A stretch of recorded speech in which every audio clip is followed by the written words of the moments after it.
welcome, ladies and gentlemen, to another edition of Bottom of the Bill. We got our Chris. We got our Chris boy, here. Chris Poland on here today. Cheers, everybody. Yeah. Do the obligatory. Cheers. I almost spilled my drink. We're off to a great start. That would have been a hilarious start to the show. It would have been hilarious if it was your house. Yeah. Not so funny to me.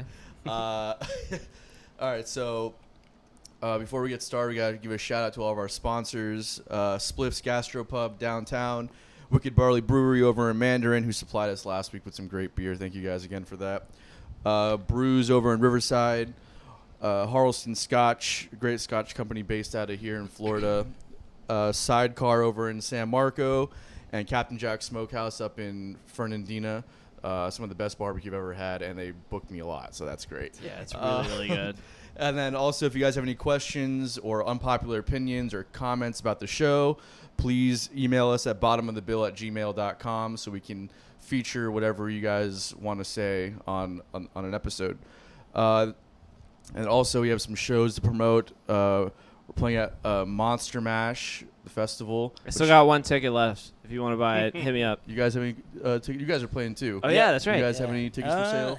Tom has not told me if we have any tickets, so I'm sure you guys have tickets for we sale. probably have tickets. Go to Tom's house and bang on his door. Yeah, he'll love that. Yeah, sure. So Monster Mash on the 31st of October, and then we're also playing at 1904 for the Dinner and a Show series they're doing on November 21st. Nice. And then I have a couple solo dates coming up this No one cares. Friday. I believe I'm playing at Captain Jack Smokehouse. Shout out again, guys. And then next Tuesday I'm playing at Jack Rabbit's, just doing like a 45-minute set of all my music. And then yeah, so that's what I got. And you guys, I'm a busy guy. I'm trying to build a fucking enterprise here. I'll tell you guys. Greenhouse Lounge is playing 1904. We just put the poster up today, and we're getting a lot of. Looks good. It looks Ooh, really good good. poster. Nice. Good, Yeah. good job from We're Jay gonna be Ron playing on that. Friday, October 30th, the day before Halloween. So please, come. You got anything coming up, Chris?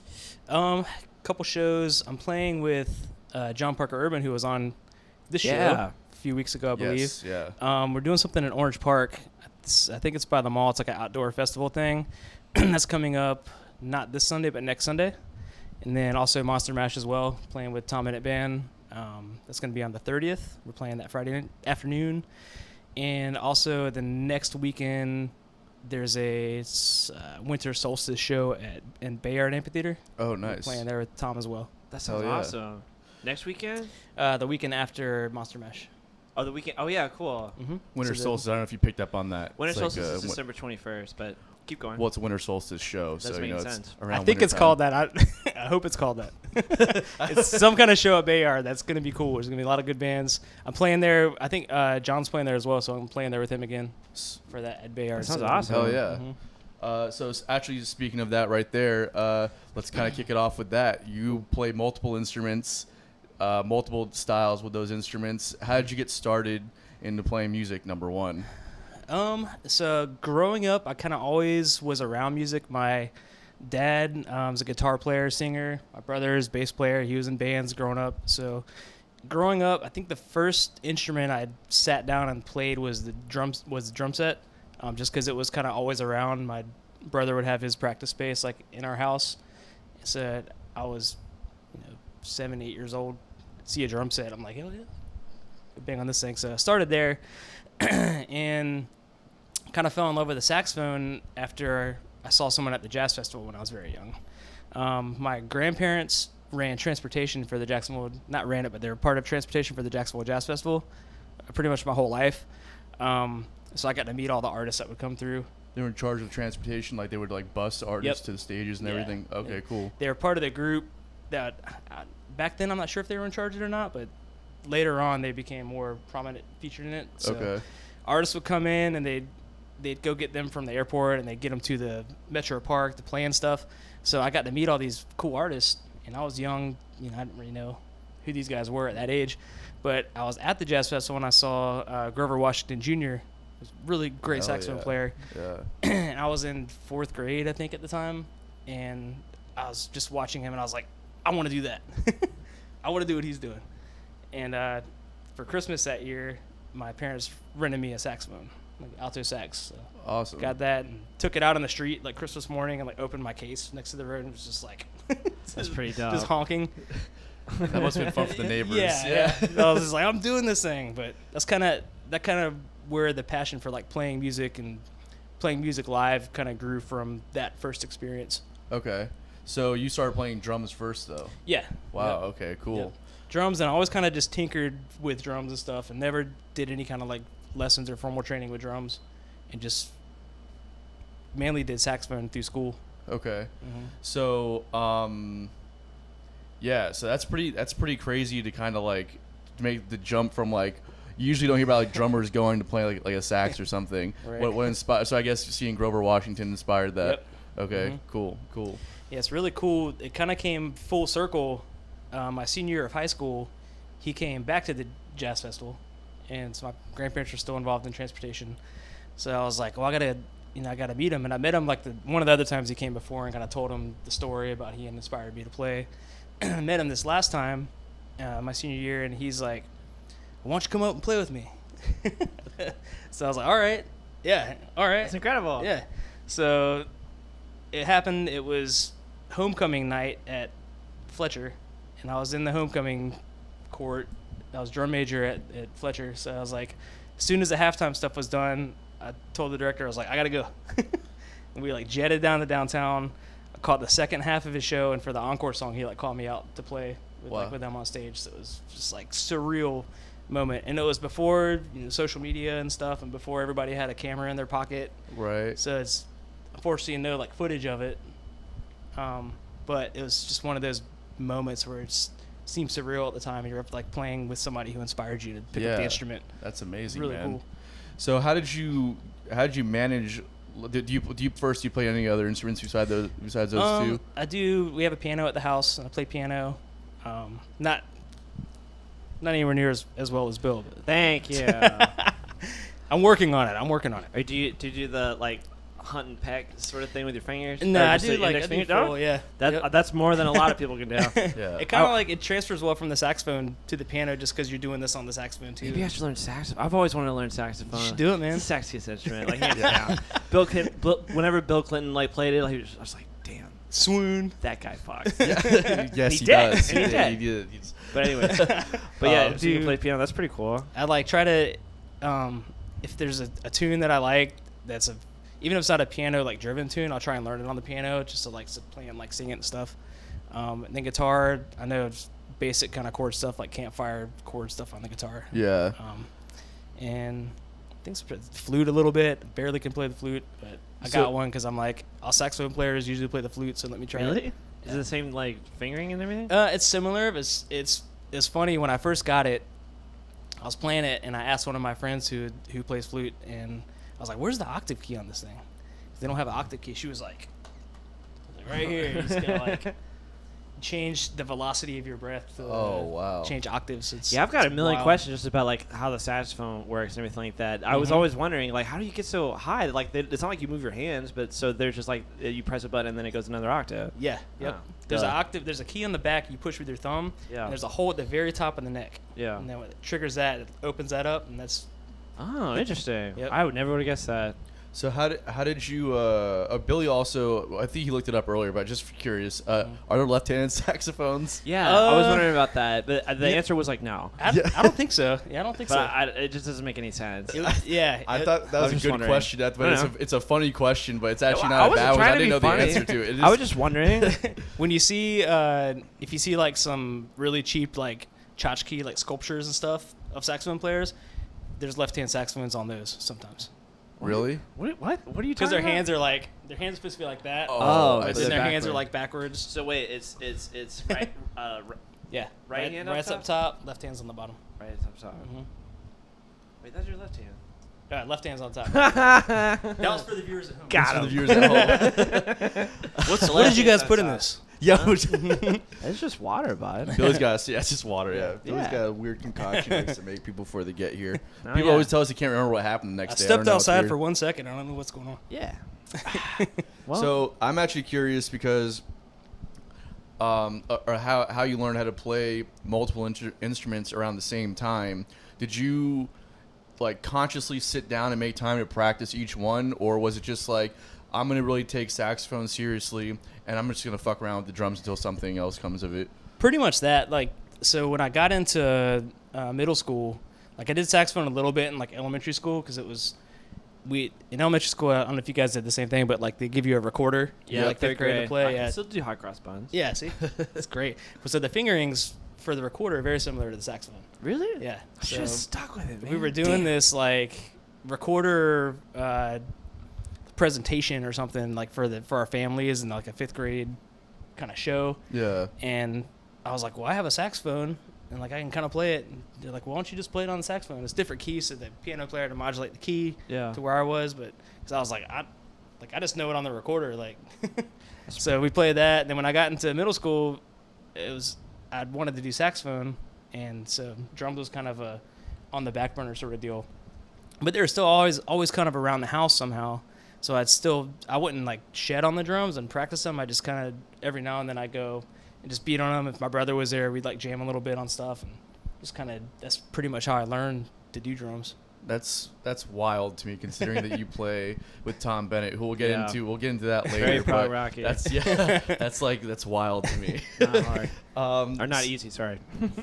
So, I wanted to ask you as well. Did you kind of when you first started, like, you know, getting into bands and stuff? Were you like always part of a creative project, or were you just kind of hired at first to like play with everybody that you possibly could?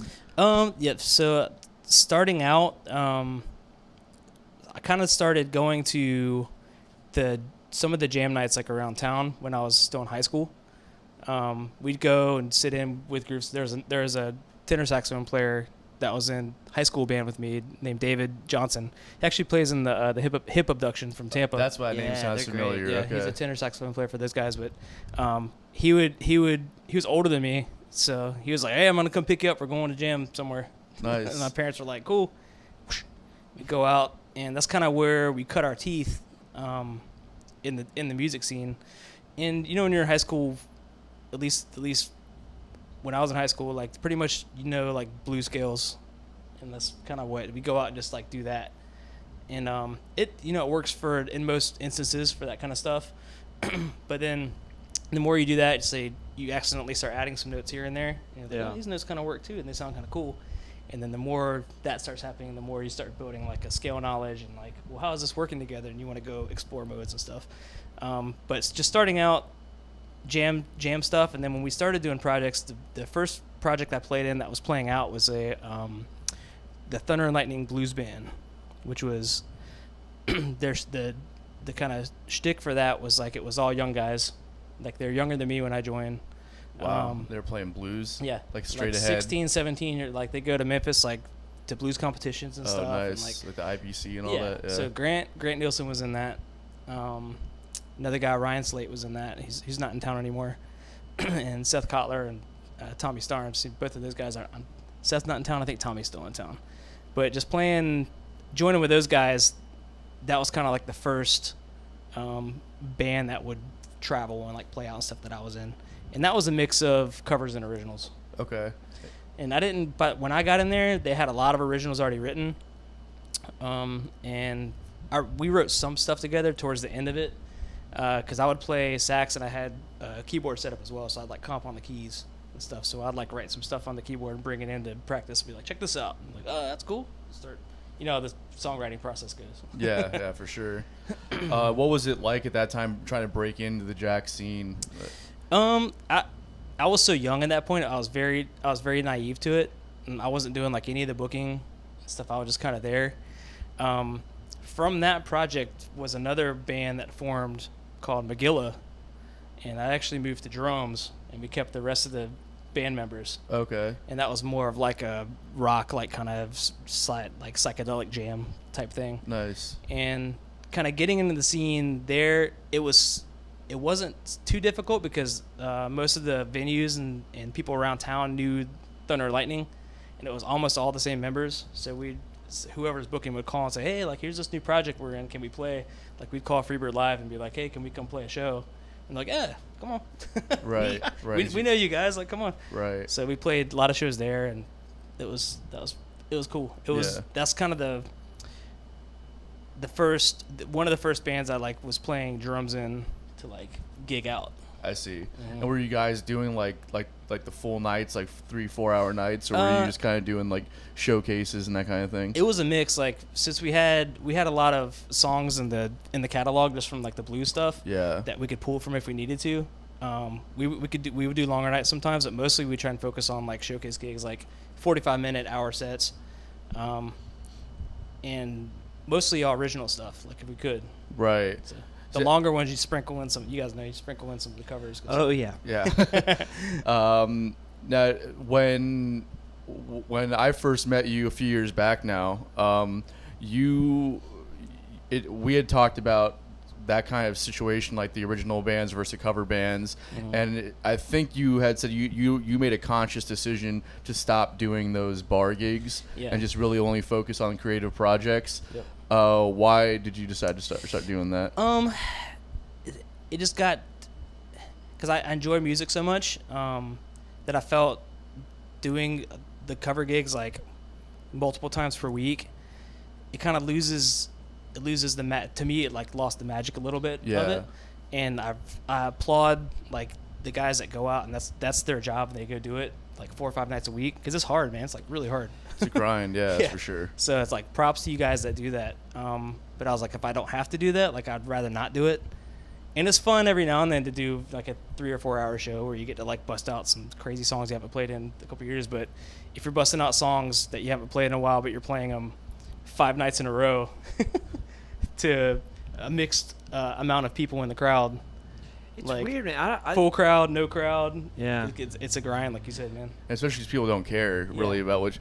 I mean, they really don't care about you as a musician. Right. They just want to hear the songs that they've heard a million times. Yeah. You know, Billy loves it though. I do. That's what I was gonna say. It's like it's been how long have I been playing covers with y'all? 3 years. With us, I'm sorry. Yeah. With y'all. I'm in the band now, but yeah, every single time, like every single show, I'm just like, this is amazing. Yeah. Every single time. I don't know why. I just like playing for people. That's the end of it. I love the Whatever it performance is. aspect of it. Yeah. It got like a little bit like once like when our first son was born, it was kind of like if you go to a long gig like a cover gig and there's nobody there, and you're getting home at like 3 a.m. and you've been away from your family for like 8 hours and you get $50, it kind of just like, Not it was worth kind of fun, but yeah. Not worth it. If you got a killer crowd and like people are partying with you, and it's a blast. That's true. That always makes it better. I'm not gonna not say that. Yeah, it does make it better, of course. Even the cover gig, like those always end up feeling there's a level of fulfillment there, knowing that you entertained a crowd, because that's part of the enjoyment of performing. What I always like right? though about the cover gigs that we play is like you're gonna be there and Sean's gonna be there and Aaron's gonna be there and everything like that's just fun. I'll just hang out with the boys like whatever that's for 4 hours, but like going to like I can imagine like sitting in with like, hey, we need you for this, and then just being like, this is stupid, and then like you get a break and I'm like, I guess I'm on my phone for 15 minutes. I don't know. Yeah, well, that's my issue with the solo gigs, man. Well, yeah, of course, those are so boring. Solo gigs are pretty boring too. It's like you're playing there by yourself. Like I don't mind playing by myself. I can entertain myself playing, and like people may or may not enjoy it when I do it, and the paycheck at the end of the night is fine.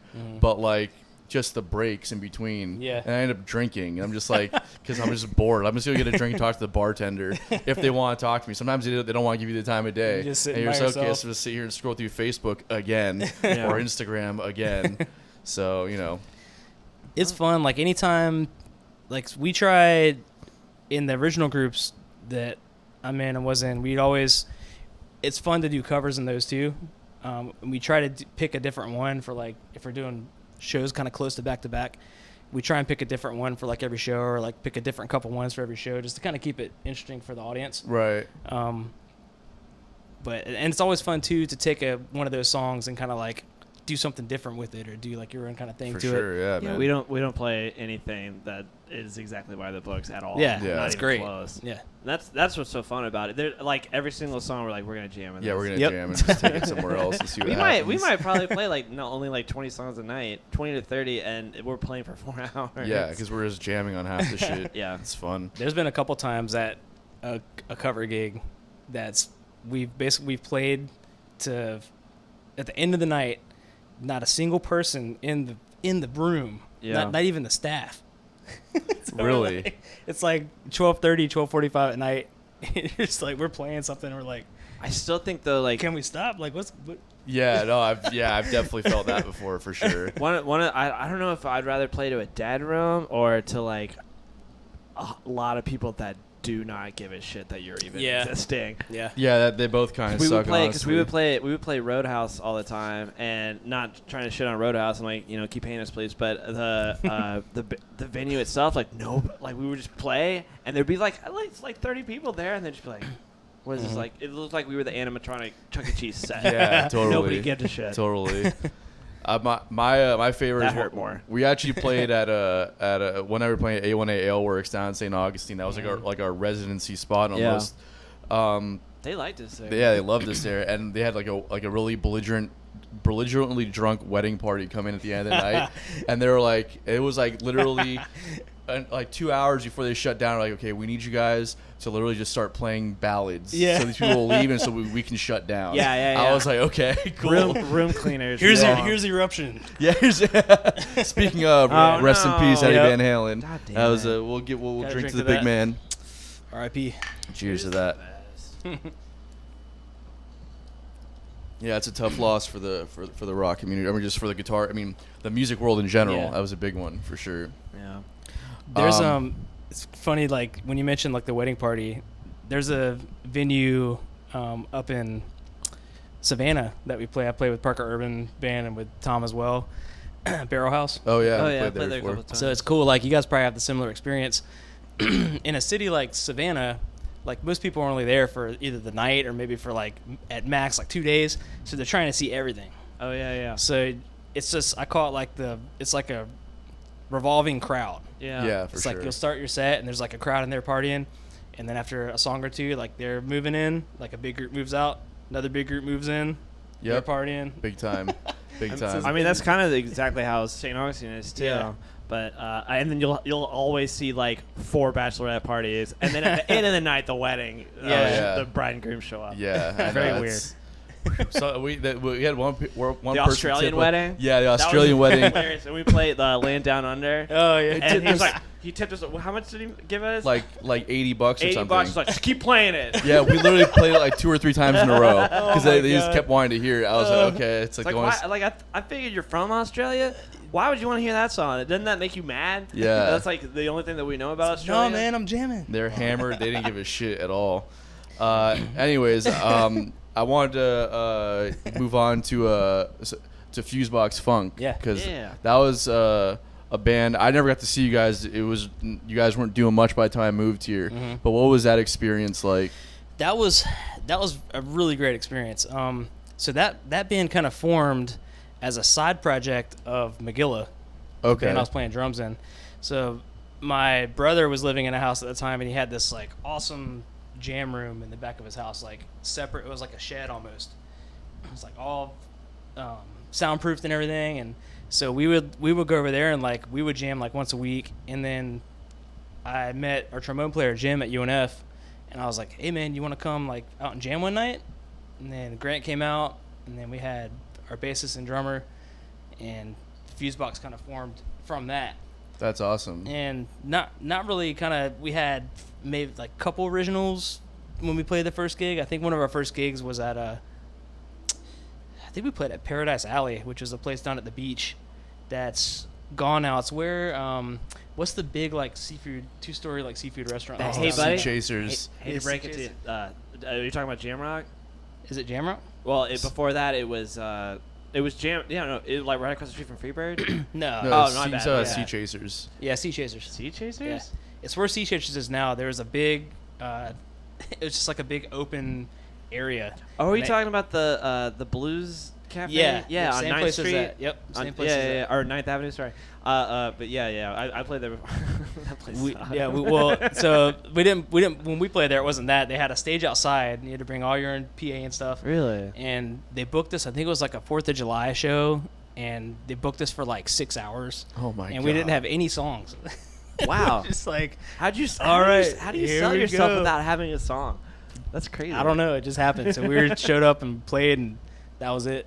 Wow. But from that, we started growing and writing, and we put out 2 full albums and a EP with Fusebox, and had like a 10-year anniversary show. And shortly after that, there's been member changes all throughout that whole time too. And then it got to the point where the trombone player and myself are like the last 2 remaining original members of Fusebox Funk, which is when we decided we're going to rebrand and change the name into Top Shelf People. Gotcha. So Fusebox is great, man. We traveled like all over the Southeast playing shows. Great Panhandle, like Mobile, Alabama runs. Tons of great members we did. We got to play with the symphony, the Jacksonville Symphony. Yeah, Anton was telling me about that. What do you mean? Because I was like, how do you play with a symphony? It was cool, man. We were friends, or we still are friends with the concertmaster at the time was Philip Pan, incredible violinist, and they were doing this thing called Plugged In series, and they would take a local band and kind of like chart out their songs for symphony. Okay, I heard about this. Yeah. For free? Yeah. They did it with Tom Bennett too, right? Are you serious? That JU, the percussion instructor, Yeah. did one. I actually didn't get to play that show because I was out of town. Oh no. Yeah, but I would start crying if somebody Aaron did played that show with him. Aaron played that show. Yeah. It was so. That It was really amazing. cool, man. There's a student from JU took us 4 or 5 of our songs and charted them out for symphony, and we showed up the day of the show, got to run the songs like one time with the full group, and then it was like showtime after that. Wow, that must have been a little nerve-wracking. It was wild, man. It was so cool. So, go ahead. I was just those cats in the symphony though, like they can read sheet music like a robot. Yeah, yeah. They're fine. I mean, these songs too aren't like. I mean, it's not like we're giving them like a snarky puppy chart. Like, yeah, Right. That's like true too, I suppose. That's actually kind of what I wanted to ask you about, because if it's anything like Top Shelf People, you guys were like a hip hop, funk, jazz kind of genre. So, did that? First off, before we even get to that, what was your role in Fusebox, and were you like kind of writing tunes or just playing sax? Both. Like, so we did kind of what I did in Top Shelf People, or what I do in Top Shelf People, sax and vocals. Okay. And it didn't really start out with hip hop. It was almost all like instrumental stuff in the beginning. Okay. And so we started integrating like vocals into it a bit more, and Grant and myself and the trombonist Jim were the 3 vocalists. Okay. Like hip hop stuff. So once we started doing vocals, that's like we were tasked with doing that, and I was like, this is great. I love hip hop. I've been listening to hip hop my whole life. Okay, so you actually have been like you grew up listening to hip hop and stuff. So you actually kind of so you've been influenced by the whole genre then. Okay. Yep. Cool. So I was like, this is great, man. I'm glad this is going in this direction. This is kind of in the wheelhouse. Like, I'm into this. And writing process, like somebody would come into the room with a riff or an idea, and we kind of beat it around a little bit and play it. And after about 5 or 10 minutes, we'd have like the structure of a song. And then we'd either keep going with it or we move on to something else and hit it again next week. And the rule of thumb was like, if we can come in the room next week and like remember it, like it was a good idea. Like if I make a horn line and I'm like, what was I playing? Like I can't. I was like, it's done. Yeah, it's not That's good. interesting. Wow. Yeah. So that's kind of the writing process, and we'd all just kind of collaborate and vocally for like writing verses and lyrics and stuff. We'd all do it, but for the most part, we'd all do it separately. We'd bring what we'd wrote into the room the next practice. And then there's a couple instances if we're doing like a group vocal or something like that, we would do write it together. Okay. Say when we like write it together.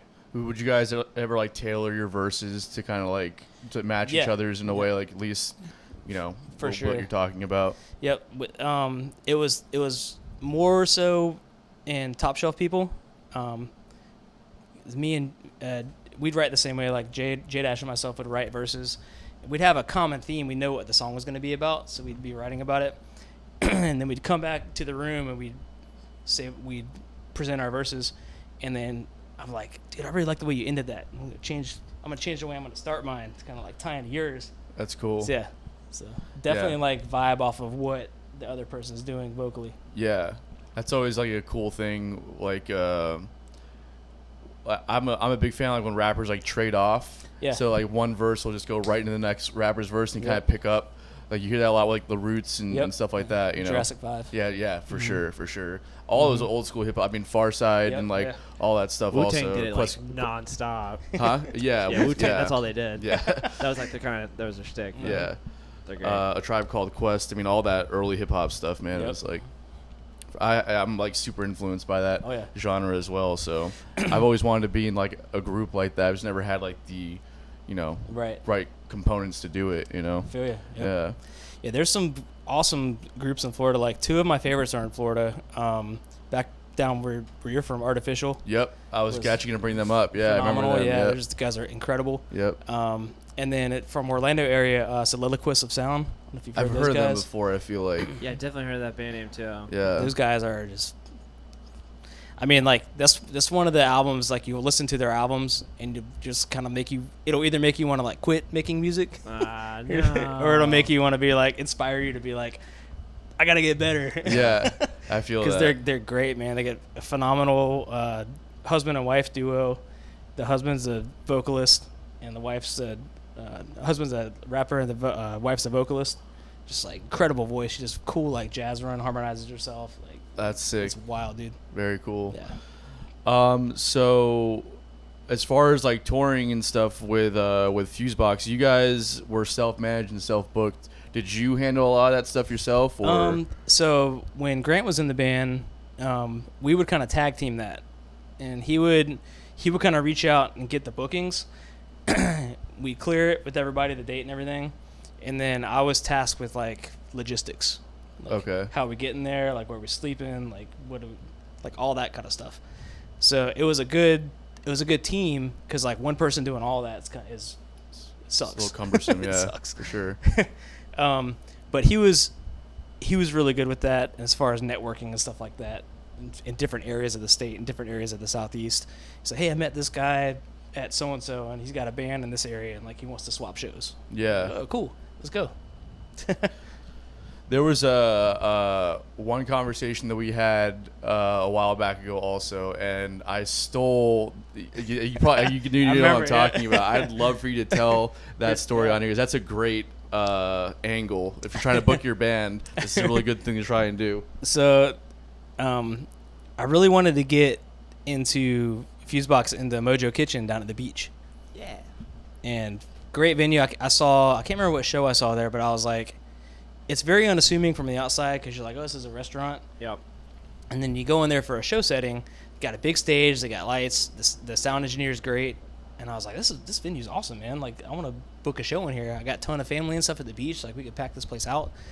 And so I'm start sending the booking agent emails. I'm like, hey, like, here's our band. You know, I see, like, the legendary JCs play here. Like, we've played with them in Orlando a bunch. We play with them in Jacksonville. Like, I think we'd be a good fit for this. And, like, just like radio silence. Like, goes on for, like, a couple months. And I'm just, like, at the point where I was like, I don't know how else to, like, ask you to, like, book our band in here. So I sent an email. I was like, all right, here's 10 reasons why we should play your venue. And I sent a reason every day. Like an email every day. And then when I got down at the very end, I think the second to last email was some kind of like, I started getting kind of like snarky with it. Yeah. Because I was like, this guy's not reading this email anyway. Like, no way. Yeah, might so as well. Yeah, I got kind of snarky with it. And then he emails me back, and he's like, I was kind of waiting to hear the last reason. So, then he shot me his phone number, and it's actually have a really good relationship with him now. So it was cool. We got in and played. We did a bunch of like sold out shows there. It was a great venue. We had really enjoyed it. Sometimes you got to be creative. No venue owner is just gonna be like, it's just the same thing over and over and over again. Yeah, totally. Then you did the same thing though with a venue, right? Yeah, with Dunedin Brewery. Oh, you do? I did. This is when it was still Anton LaPlume band. I think you may have just joined the band. Yeah, and then I hit up Mike, and he's like, "Yeah, we're in." That's not what happened at all. Exactly what happened. No, not at all. I know Like, you know who I am? Yeah. No, he knows who we're friends. Yeah, I know.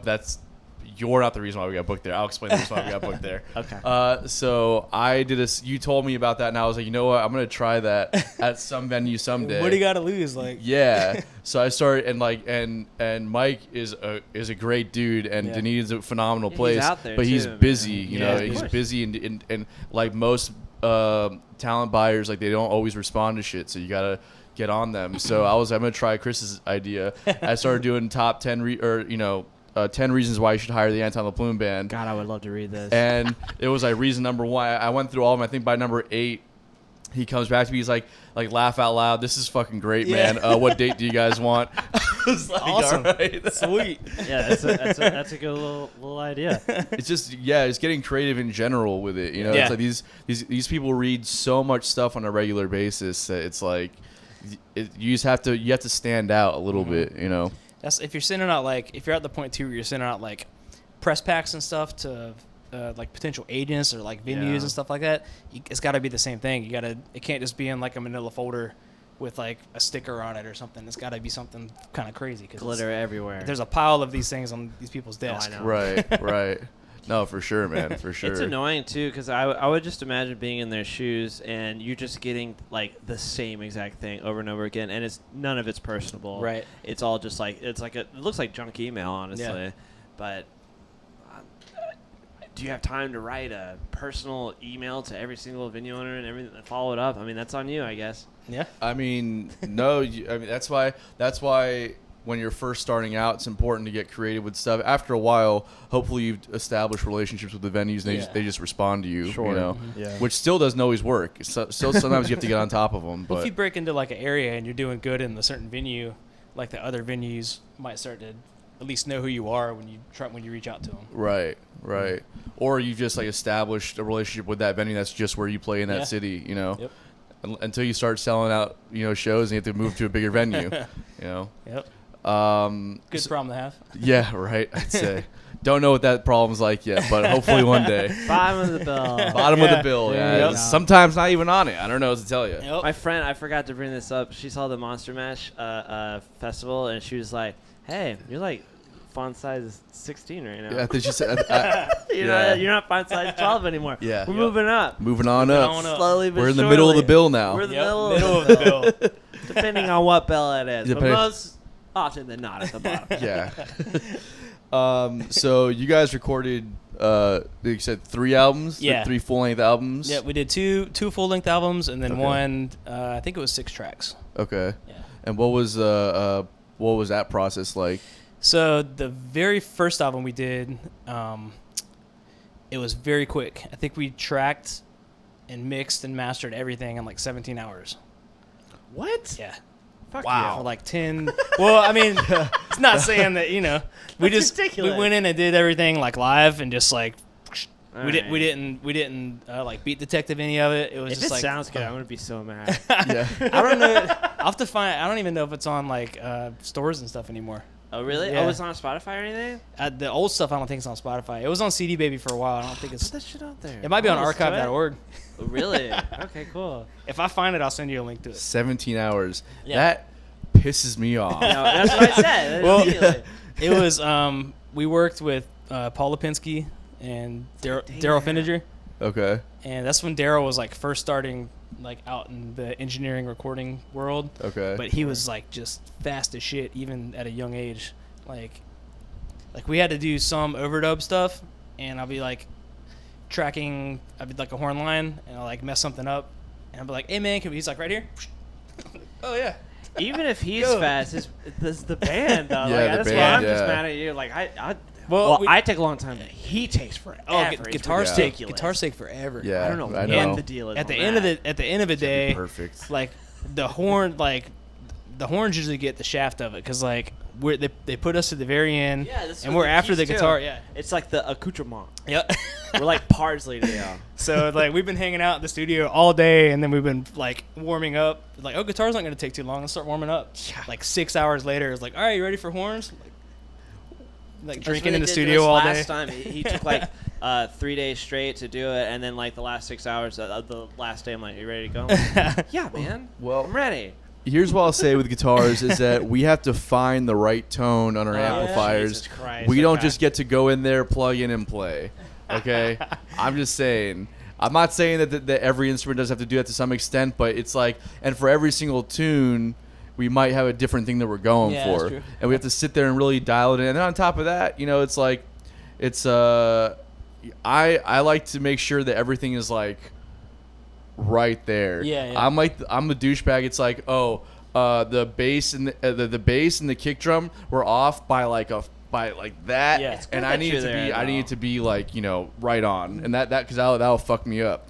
So it's like, I don't know, and then it's just like it takes me a while to get shit done. I'm a perfectionist. I don't know what to tell you. So that for that first album, we were still pretty like young into it, and that was a lot of our like first venture into the studio, and we'd only done live stuff. So we're kind of just like, let's just play our songs how we'd play them at a show. Yeah. Bust through them, and we get done with the song after a couple takes. Like, that was great. All right. Maybe like one or two little like bass or guitar overdubs. Go on to the next song.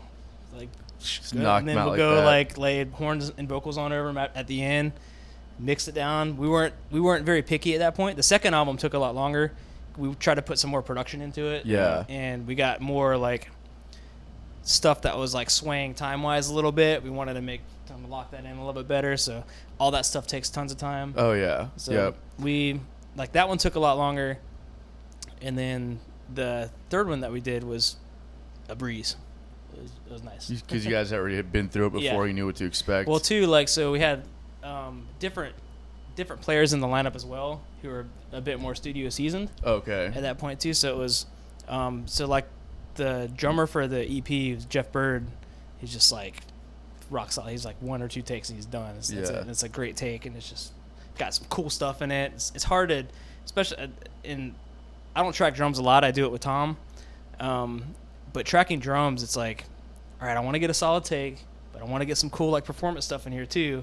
But I don't want to like move off the click when I'm doing that. It's like a million things are going in your mind. And Jeff would just go in there and just be like, that's like, all right. That's the thing, man, is that people I don't think people fully grasp, and there's really no way to grasp what those differences are, being a studio musician versus being a performing musician. Right. The performances are so momentary and fleeing that every mistake it can easily be forgiven or forgotten or forgiven, whatever. But it's like when you're in the studio, there's no forgiving that. There's no forgetting it. It's permanent. It's there forever. Yep. And like that shit gets in your head when you're recording. Number one, and number two, like the level of perfection that you have to be at is. It's not human. Yeah. It's literally not human. So it's like you have to go in there and knock something out like on the first or second try, especially as a drummer or a bass player. Before you get into Yeah, your head. yeah. It's like it's wild, man. Like we had Al Richard on last week. And he was talking about Victor Wooten. Yeah, it was a great episode. Thank you. That was a fun man. He was a great guest. And he was talking about Victor Wooten coming in, and I was like, "Well, so what was that recording experience like?" He was like, "I don't know, man. He came in, nailed it in one take, and was out." I was like, "Are you fucking kidding me?" Yeah. He's like, "Dude just walked in and just nailed it." What did you expect? It's Victor Wooten. I know. It's just like you just child prodigy. You want to hear some human aspect to that guy. He never heard the song before. He's like, "What key is it in?" Yeah. All right. Got it. Yeah, that's baby time frolics for him, man. It's like, yeah. I knew that was probably gonna be the case. It's like, it took 5 minutes. He was like, "If you don't like it, I'll see you later." Yeah, I'll take that in cash, please, and then I'm out. See you later. Hopping on the bus and riding out to the next gig. It's wild, man. So did you guys do any marketing or promo stuff when you released the records? Somewhat. Like, just at that point, like, social media was kind of on a roll. Okay. So we were like, we'd blast on social media, and then we'd send out press packs to. We're trying to get at that point. We're trying to get some representation for like booking agent and stuff like that, and like maybe some label consideration. So we were packaging the albums and sending them out to any kind of label we thought would be a good fit. And that, like, we later on in Fusebox, we got an offer from a label out in Arizona, and it's after reading through the deal, we're kind of like. What did that deal look like? If you don't mind me asking. Well, a desert deal. A desert deal. A desert deal. The person who was trying to give us the deal did not like it that we rejected the deal. But it was. I mean, it was like it was somewhat of a 360 deal. So they give you management, booking, and they give you like fund the record and everything. But they want to own all your shit. Exactly. Yeah. They want that, and they want percentages of everything you do, like live show wise. Oh, no. All that stuff. Yeah. So anyone that I know who's kind of quote unquote like made it in the music industry, if they go about it where they just like if they get picked up by a big label and there's like shot out the door, the debt that accrues and the quickness that debt accrues for those guys is like incredible. It's like mind-boggling. I remember I had a friend of mine that was a drummer, and he was like an indie rock band. They like toured worldwide, like in Japan and everything like that. And he had to quit because if you stayed in the band or if you try to be back in the band, he would owe them like $50,000. Exactly. So personally? Yes, personally. Wow. So be careful what you read the contract. Yeah. So you might get like a somewhat of a sweet signing bonus. Yeah. But then it's like, all right, well, here's how much your tour is going to cost, and then here's how much the video is going to cost and your album, and then you're going to tour until that's like almost paid off, and then when it's almost paid off, here's another album you got to put out. Here's how much that's going to cost. Right. So it's kind of like, at least with the larger ones, from what my friends say from their personal experience, it's kind of like a keep you in a state of perpetual debt. Yeah. As an artist. Well, especially those signing bonuses, that's all on debt also. They don't just give that money to you. You got to pay that back. Yeah. And records don't sell like they were, which is why they're also taking portions of the live shows. Because back in the day, it was like, well, you sign, let's say even for like a smaller label, you signed, I don't know, $200,000 contract for one or for 2 records or something, right? And then chances are, if you released a record and it did well, you could pay back that debt and then renegotiate your second record. Yeah. But it's like nowadays, like you're not selling records, and streaming damn sure isn't paying that debt back. No. So it's live shows, like that's live shows, kind of the merchandise. only way to do it. Yeah, merchandise at the live shows. And that's why we're all broke now, because of the coronavirus. Well, do it like. Any advice would be to do it independently for like as long as you can. Yeah, of course. And that way you're in control of everything. Like about Wolfpack, right? Yeah. Like they booked Madison Square Garden on their own with no representation. Yeah, and that shit's amazing. Pretty sure they sold it out too. Yeah, they sold it out. That's fucking wild. It's so cool. Like, so the way people. the internet is now, and like how things can go viral and stuff like that.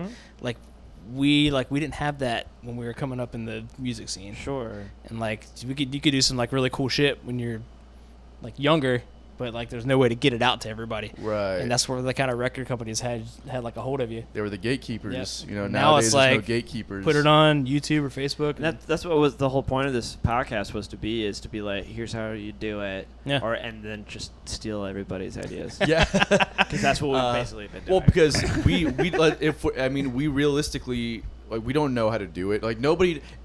We're not there yet. We know how to do it. It's just we're not good. Well, look, Taylor Swift could come on here and tell you that I know how to do this, well, and she'd be lying to you because she is lying. She got discovered on MySpace back in the day. Right. She didn't make her own. The point is, I think that most successful bands, like Wolfpack's like the poster child for it. I don't know any other band that's gone that far without representation. Sure, that's it. I still don't think that they have the equation down. I think that they figured out what works for them. Yeah. But that doesn't mean that translates to everybody. Sure. Like individual characteristics of the people in the band come into play. Yeah. The kind of music you're doing, your demographic. Like even like how DJs release music versus bands. Right. Yeah. It's all like different. it's literally like every individual circumstance is different. So it's hard Best to advice ever is just like figure out a band that's doing what you want to do and just copy them. Yeah, and then try to improve on it. Yeah, try to improve on it. So yeah, for sure. So you guys basically just did it through you did it yourself, much, the marketing like and everything. all the marketing stuff. We were very lucky. Grant's a very talented graphic artist. Okay. So all of our like album art, any of our promo stuff was like, he was like, I got this. I mean, what would have cost, if you hire somebody to do it, contract wise, it's you guys know it's expensive. Yeah. So if you have somebody in the band who does it and is like none of us is really good at it, then it's like it's a blessing. Yeah, it is. Yeah, it cuts down big time on your overhead. Mm-hmm. What did you guys see any traction from those records at all? A little bit. I mean, like that was before Spotify and stuff like that and all that. So there wasn't really.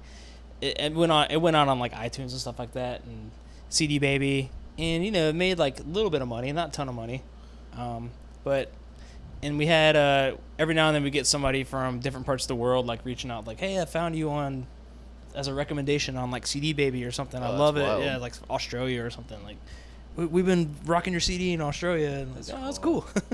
Was there did you guys end up getting representation at any point? No. Okay. Yeah, we kind of. I'm not gonna say like really kind of gave up on that, but we were somewhat satisfied with how we were booking and like the shows we were playing, and we were kind of just like, well, we'll just kind of let the universe decide if an AR agent's gonna be at one of our shows one night. Yeah. Did was there a show or a moment with that band where you felt like, this is it, guys, this is our moment, like we're gonna make it, this is the night that's gonna happen? Because you guys opened up for some great, Galactic and George Clinton. Obviously, as we get older and we go through more of the motions, we know what those shows actually mean. But it's like when you're kind of younger and these are your first big stepping stones, you're just like, holy shit, we're sharing the stage with who? Exactly. We're making it, guys. This is it. It was, like when you get those shows, you're beyond excited because these are like your heroes. Yeah. You're like, oh my God, I get to play. And when you're young, you're like, wow, they're going to be like watching our whole show. They're going to be loving this thing. And when you get to the show, they're like, most of the time they're nowhere to be found. Mm-hmm.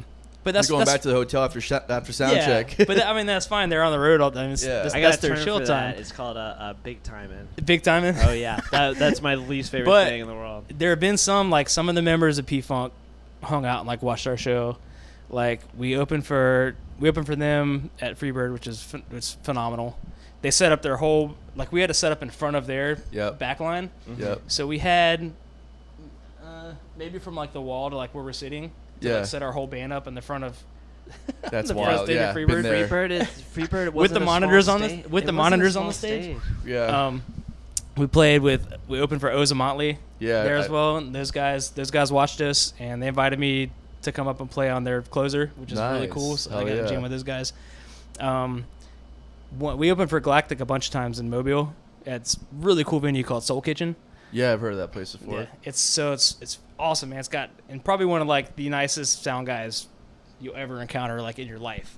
Next to Eric Kaufman, of course. Yeah, I mean that's a pretty high standard to set. This guy could be related to Eric Kaufman. Like you can go into Soul Kitchen and be like, all right, man, I got like 10 marimbas. I need 6 mics on each of them. I got like 4 drummers. I got 10 horns. And he's like, oh, cool, man, cool, yeah, cool, okay, cool. Eric would probably tell you to fuck off at that point. But he's like, Eric would be like, how am I going to fit 10 marimbas on my stage? What is this? But Soul Kitchen's cool. So there's a room up front that's a smaller room, maybe holds like 100 people or so like that. Yeah. And cool stage, like good sound still. And then you go to the back room, and the venue used to be an old Woolworth, which is an old school like a pick and save or something. It's from a brother we're out there. Stay out of Woolworth. Stay out of the Woolworth. Gotcha. That's real. So this place used to, and we used to say that every time we played there. Say it on stage, like stay out of the Woolworth. Yeah. But it was a Woolworth, so you have this big stage and this huge, like cavernous audience area with a big bar in the middle. That's cool. Badass venue. And anytime Galactic would come through there, the owners would be like, hey, do you guys want to come play with them? So one of the times we got to play with them, at that point they had lost Houseman, or he wasn't singing with them anymore. Okay. So they were touring on this kind of like hip hop deal, and they had Mr. Liff and Charlie Tuna from Jurassic 5 playing. Nice. So I was like, oh my God, this is like a dream show for me because like I love Jurassic 5. Yeah, they're awesome. So they did their sound check, and I went and like talked to Charlie Tuna, and I was like, hey man, if you hear anything you're liking, like just feel free to come up and like spit over something. And he was like, oh, he's a huge deep voice. And about like 3 songs into our set, I look over to where the monitor station is, and he's like standing over there just like jamming. I was like, hey man, you want to get up on a song? And it was a song on our last EP with Fusebox that we hadn't had any lyrics for yet, but we had all the music ready for it, and we played that, and he just like freestyled over it. That's awesome. Yeah, that's really cool. Amazing. Did you guys ever get him to record it with you guys or anything? Yeah, that would have been a sick feature. Yeah. We ended up he was like hit me up, like kind of, but you know, that goes just one of those deals. Yeah. We never like really pursued it. And it lives on as one of those. There's some pictures of it, but there's no video or like audio recording of it. Yeah. And it's one of those memories that's just, I mean, it's like sharing the stage with one of your like heroes of music. Yeah, for sure, man. That must have been such an incredible moment. Yeah. And then with Galactic playing after you, and then he's jamming with them too, and you get to hang out with all those guys, and all the guys were like very, very nice and super cool, like humble. It's always, I haven't really had any bad experiences meeting my musical heroes. Yeah, like we that. just talked about that with Al last Yeah, week. we did. Victor Wooten was a breeze, but then there was somebody who wouldn't even say their name. I was like, Yeah. I'm not burning that bridge. Yeah, for sure. I guess so. Everybody's been super cool. They're always like, we have to take pictures with them and stuff, and we totally like fan out on them. Yeah. They're totally cool with it. I got to talk with Ben Oman, like saxophone shop stuff, and I'm not a gearhead in like any sense, but we just talked about like mouthpieces and reeds and stuff. Yeah. I'm sure there's like other stuff to geek out on as a sax player too. Really like the music and like the influences and that kind of stuff helps as well. Galactic was the last show at Freebird, wasn't it? Second to last. No, they were the last. I don't think they were the last one. My band was the second to last. Oh, your band? Okay. Yeah, Lucky Costello. And then Galactic closed out with Freebird. Yeah. Yeah. Pretty funny. Who would have guessed that? Yeah. One thing that was crazy at the time, I remember a show we played. Do you remember we did a Swanee Fest called Blackwater? Yeah. Yeah. I think you played that one. I played that one. Did Snarky play that year too, right? God, that was like almost 10 years ago now. I don't really remember. I remember that STS9 and the Flaming Lips headline. Yeah. I don't really remember. Snarky was like just coming around. That's probably why I didn't remember. I definitely didn't go see. Well, them. they put us on the porch stage after Snarky Puppy, like put Fusebox. And Wow. I didn't know who they were, and our buddy Matt Grondin, who is Where did I know that name from? he's a phenomenal musician. He's been in a ton of bands. He was owner of the Parlor Studio in New Orleans. Oh yeah, guitar okay. player. Yeah, I know you're talking about. Yeah, Chelsea went to go record there. But he hired those guys to play on his record, so he like knew all of them. Okay. Like nobody really knew who they were, and I'm like watching this band side stage before we go on. I'm just like, what? Yeah. So they open up for you, and you're like, okay, we're gonna play right after that. Yeah. Here's something totally different, and not at the third. Not even a third technicality of this. Yeah, jeez. Yeah, I can't imagine following Snarky Puppy ever. Especially Snarky Puppy then, before they got into like that. It's like I almost call them like pop fusion now, whereas back then they were probably a little bit more heady than they are now. Jazz, yeah. Matt was like, he was like, these guys are amazing. I can play it on my record. I'm like, cool, I can't wait to see them. And then they play. I'm just like, what? Yeah. That's like those guys are like next level shit, man. Michael League and I mean everybody in that. Corey Henry, Corey Henry too. He's not from this. Yeah, he's an alien. He's reptilian. Confirmed. Yeah, he's confirmed for sure. Have you ever seen him play piano? Yeah. It looks like he's got 20 fingers. Yeah. It's ridiculous. Yeah. And he just does it just like. I know. Just whatever. That's how I feel when I watch Javian play too. Yeah. This will be like the 5th time I mentioned Javian really on the good show because he's like that annoyingly good. But just like you sit there watching with this look on his face and like his hands are just doing all his crazy shit and he's just like not even like thinking about it or anything. I always tell him I'm gonna steal his licks anytime I play with him. I'm like, all right, I'm watching you do them. Yeah, for like, I'll sure. pull my camera, I'll pull my phone out. I'm like filming him. Yeah. He's like, dude, don't Yeah, get the fuck. get out of here. He said it to me one time. I was like, "Stuff. This is not one of those we're trying to build each other up scenarios. Yeah. I'm being serious. I'm trying to take your fucking licks, bro."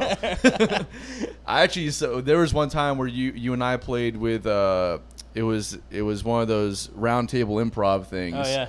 And Tom was running that particular session, and we did Tom just started off balls of the wall, just like going on some weird shit, and it was like a Phrygian kind of thing, and I was just like, it took me a minute to try to get into the zone because I don't play in Phrygian ever, Yeah. and then like I remember you went to go take a solo, and I was just like, this motherfucker's not even thinking about it. He's just playing like just perfectly, just a well played solo in Phrygian. I'm just like, that's stupid. And I was like, do you even think about that shit? You're like, no, I don't think about it. I'm just like, fuck, that's like me with a pentatonic scale. What are you doing with a Phrygian? I'm just like, fuck.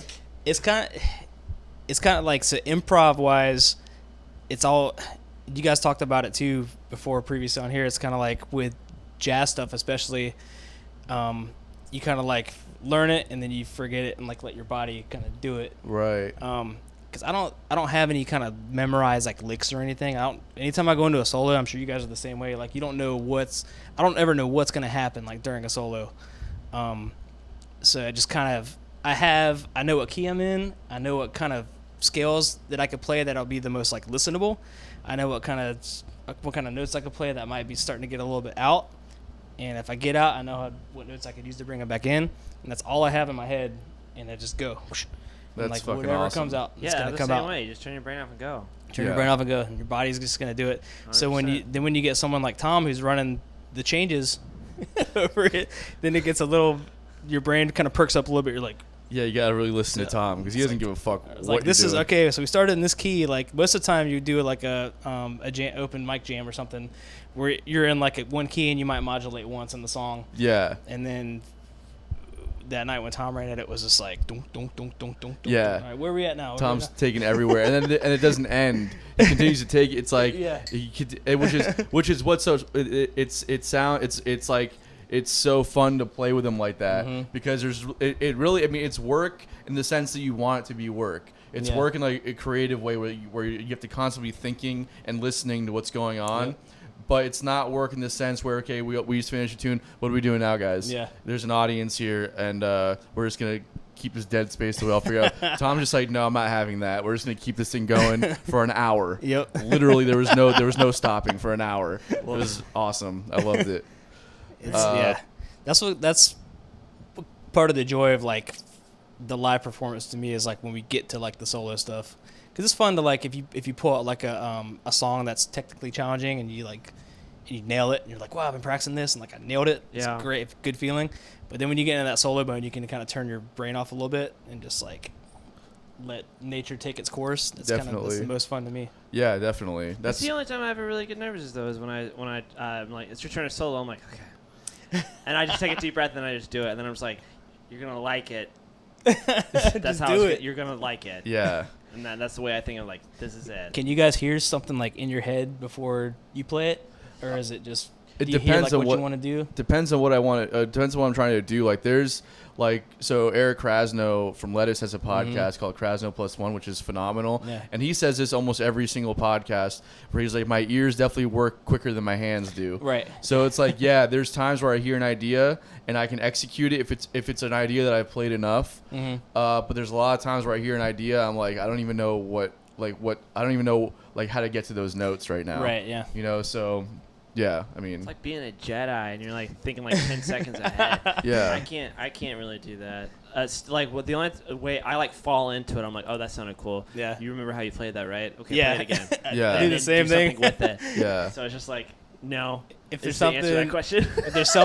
if there's something like I'll hit something in a part of a progression. Yeah. Where I was like, that's cool. Or if I'm playing something else and I hear something else in my head at that part of the progression, I try to remember it like the next time that part comes around. I'd be like, let me try like hitting that this time. It's weird. For sure, it's just it's like it's like freestyle rapping or something like that, or like you have to. It's in real time. Like you can't just like you know.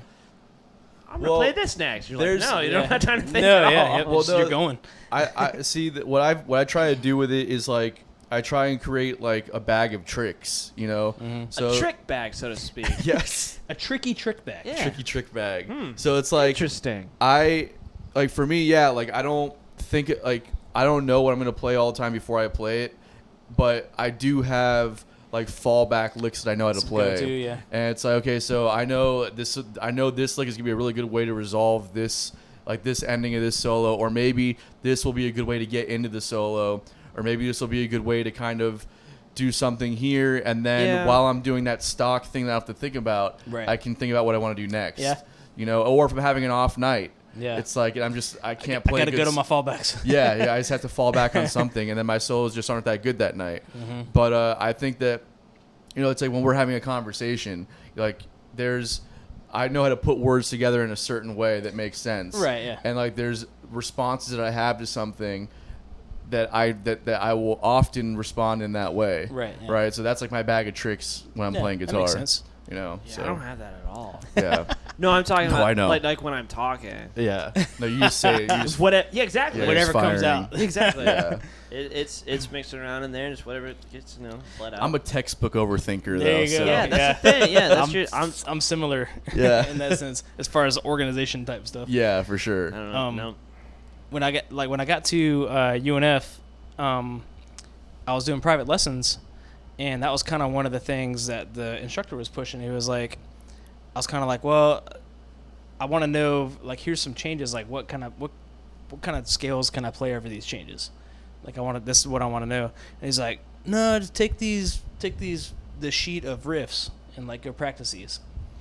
And I was like, all right. I was, freshman in college. Where do you get those? Yeah. So where do you get those sheets? Yeah. Well, so I go in. They had practice rooms like side by side at UNF, as they probably do at most colleges. Mm-hmm. And I'm in there and I'm practicing these licks, and then I hear the guy next to me, saxophone player.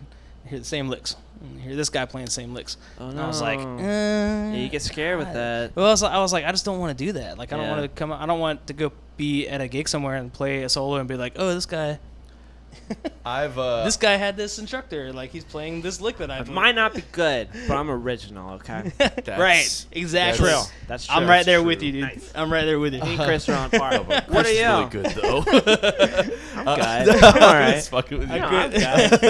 I'm good. My favorite thing are like when I first started playing with guys that went to school. Was like, oh, you just you take these what were they? What were those? The books. Real books and stuff. Not like the real fake book. Not.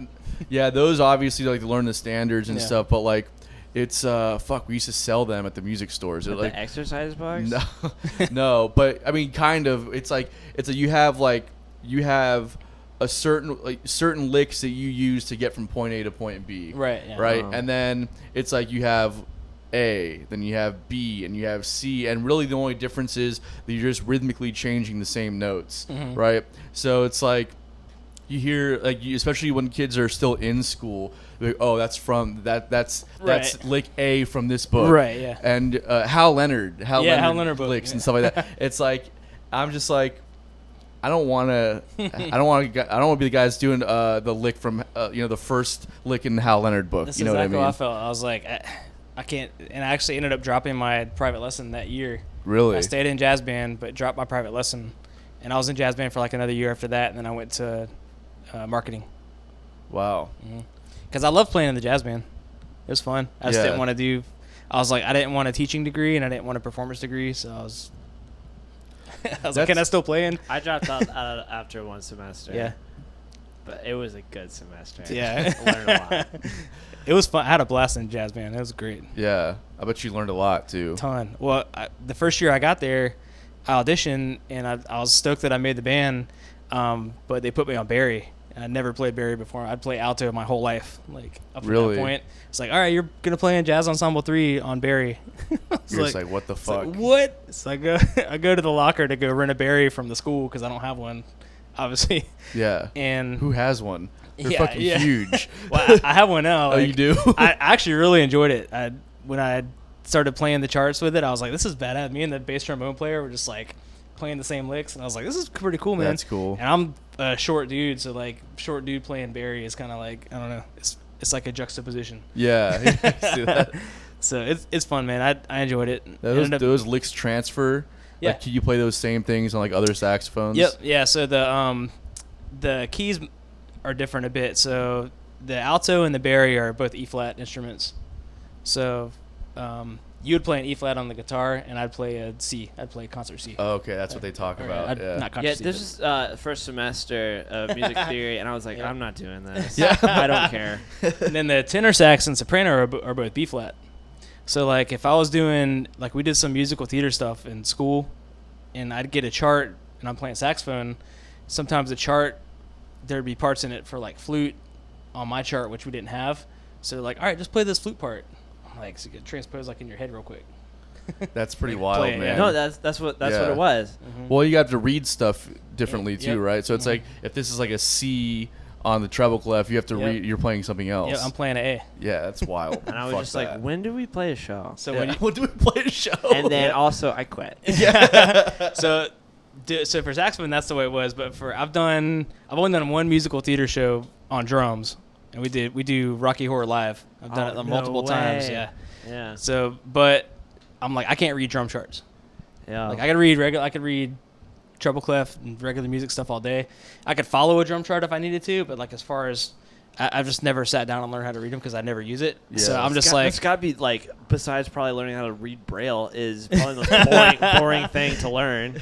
So there's no melody to it. Rocky Horror is easy. Like the music is just kind of like rock type stuff. Right. So I'm like, I'm just gonna memorize just the whole show, like the whole like all the dialogue and everything from front to back. So I don't need a chart at the show. That's wild. Just do it. That's what I had to do before I could read sheet music too. I was just like memorize. Well, yeah, I would write down literally the note next to every single note on there.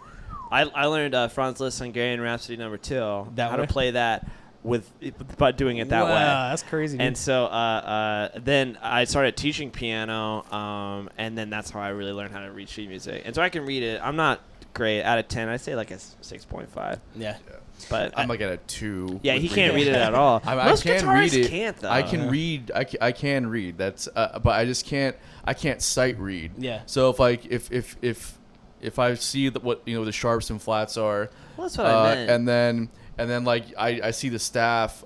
Like I can tell you what the notes are. Yeah. And I can tap the rhythms out for you. Mm-hmm. But like I can't do them both together. Right. That's what I was saying. That's what I was doing before. It's like I could be like, okay, so every good boy is fine here.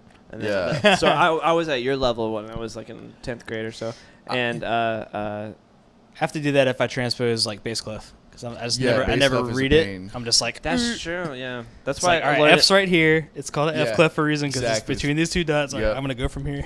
It's weird how sheet music works. It's like it just happened. Everyone always says like it's just one day it'll happen. I'm like, when is it gonna happen to me? Yeah. And then it did. I was like, holy fuck, I get it now. Yeah. Well, especially piano sheet music too, man, because that's just like a whole other beast. I mean, yeah, I'm still not very good at rhythm. Like I'm at least sight reading rhythm. Yeah. But there's I actually had. I'm good at. I had a friend of mine when I was like 21, maybe 22. They were part of the theater crowd in like down south, and they were doing a play. They're putting on like a production of some musical. They're like, "Hey, do you want to play guitar in it?" And I was like, "Yeah, I'd love to do that." And it was paying really good money. Yeah. And my naive self was like, here's your book. Yeah, well they were like yeah, it's not very difficult. You could probably okay, well I don't read, but I'll learn it by ear. Yeah. Right. And I couldn't find the music anywhere. So I was like, you know what? I took piano lessons when I was a kid, which is I only know how to read music because it's just residual from that. Yeah. But like so at that time I was looking at this and I was like after I already took the gig, I was like I called my friends and say, hey, man, do you want this gig? Because I can't fucking do this. And that's when I realized, like, yeah, you really can't read sheet music at all. So, yeah, lesson learned. Even the Rocky Horror stuff when they were doing, like, edits to the songs. It's like I didn't have a chart in front of me. So I'm like, oh, everybody go to, like, measure 40. And I'm thinking in my head, I'm like, that's the first chorus? I'm like, yeah. I'm like, all right. But you see. mental note. Like, yeah. You'll see like YouTube videos. There's this one piano player. He's not even that old or whatever, but he's just like a genius about sheet. Like he can read it like perfectly in time. That's like 1 in a million. Jacob Collier. No, not Jacob Collier. He's a fucking animal too. Again, like he's amazing too. But most of the time, like when it comes to like reading sheet music, it's like nobody. I've never met anybody who can just sit down and like play the song immediately and be perfect. Yeah, it just doesn't happen. It does happen. I'm saying it's very rare, but you get better at it, and especially I think piano. Like if you Tom can do Bennett that, can probably do it. You can, I'm saying he can sight read the shit out of some stuff. As a piano player, you can fake it. Oh, okay. Yeah. So it's like, but like doing it 100% now. Especially if it's hard too. Like no way. So I did want to get, because we're kind of running out of time. I wanted to this is just some flying though. Yeah, I wanted to talk to you about Parker Urban Band as well. Yeah, of course. And what that experience was like versus Fusebox. And yeah, that was awesome. So actually, I met John at our buddy Cyrus Quaranta. I don't know if you know him. I know Cyrus, a keys player. Yeah, phenomenal musician. Yeah, phenomenal artist. He did this thing at Underbelly, and that was, I don't know if it was the same night he was releasing his Ivory Lounge CD that he put out, But he put this thing together called the Fela Commission, and we were gonna do like a Fela Kuti tune. Nice. So so I got up. He wanted me to come out and do Barry. I was like, cool. So it had Barry, had a horn section, had like legit like African drums, like drummers killing it, like awesome, like cool vibe. And I think we played either Rofa Fight or Zombie. I think it was Rofa Fight. I can't remember. Whatever it was awesome. But John was playing guitar, and I remembered because I love Fela Kuti, and when we got there and we were fixing to go, I was like, there's this guitar player just like killing the riff that's happening the whole time, like just hitting it perfect. Yeah. And it was John back there. He was like, like nailing the part. I was like, this dude's cool, man. And I think we talked a little bit that night, but when I really like talked to John, we played a show with Fusebox played a show with Parker Urban Band at Freebird, and it was a great night, great experience. I think I got up and jammed with them during their set, and we talked afterwards for a while. And it was one of those deals where, like, you know, when you meet somebody and you're like, your energy kind of like just matches, like you're on the same like energy plane, like like you guys. Yeah. Don't make this weird. I'm gonna make it weird. Okay. But it was like that instantly with John. It was kind of just hit it off as people and as in music as well. And they're like our family now, so it's super cool to be able to still be making music with them. Yeah. But when I started off playing with Parker Urban Band, he'd invite me to come out and play. He's like, hey, if you're not gigging, like, come out and if you can come sit in. So I would just sit in, and then I kind of gradually became part of the group. And that was a great experience, man. Tons of killer shows, festival shows. Yeah, you guys played Halloween and a bunch of the Swanee stuff, right? Yeah. Went down to Miami once or twice for different shows. Yeah. And it was great. It was a great band, and it was cool for me as a horn player too, because it was somewhat tough because it's, as a single horn player, you got to be careful like when you're playing, especially when you have two powerhouse vocalists, you got a key player and you got a guitar player, which are all in the same kind of frequency range as you. Yeah, register. So if you have another horn player and you're doing like section stuff where you can like hit lines together, it's cool. But when you're a single player, if you're just playing, it sounds like you're just playing over everybody. Right. It's like you're just wanking on whatever's happening. Yeah.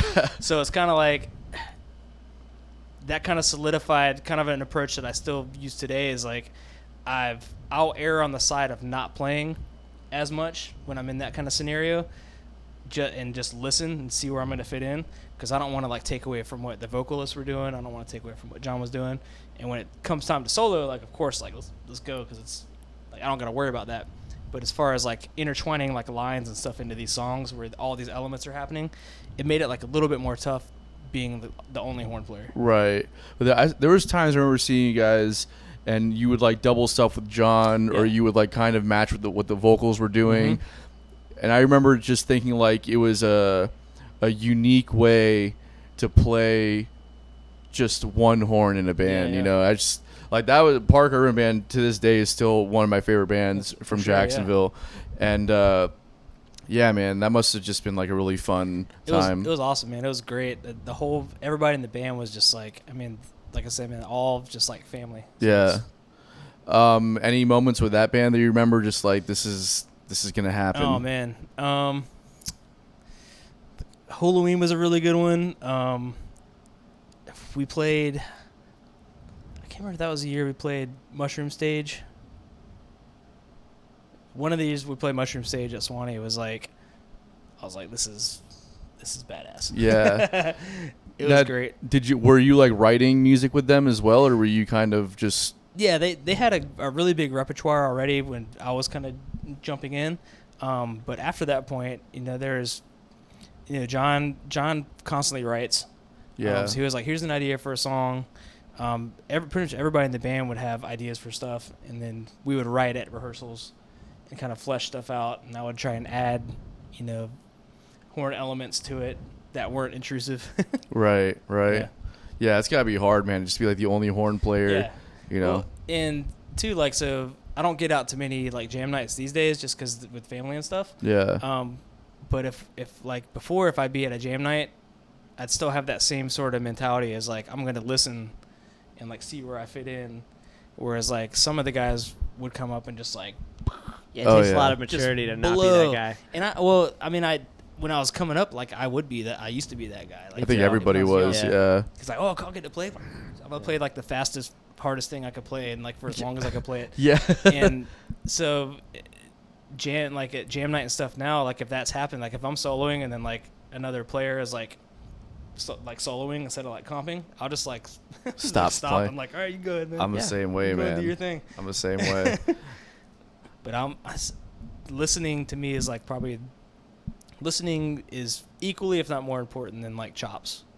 Yeah, I think it's more important for sure. Because the chops are great, but like all the chops in the world doesn't mean you're going to get anywhere. Right. But if you're a good listener, that almost certainly will get you hired or in a position where you're going to be really happy. Mm-hmm. You know, and that to me, listening is the most important thing you could do, especially in a jam situation. Mm-hmm. Just like take a breath and just be like, okay, there's a drummer playing now. There's a bass player. What's happening with that? Oh, we have keys, or there's another guitar player, or we have, horns. What's going on with that? Right. And then kind of gauge the situation and be like, what can I do here? Oh, nothing? Let me just not play then. Yeah. Yep. And that's my favorite thing to do at a jam is just not play. Yeah. I'll get there I'll just hold the guitar.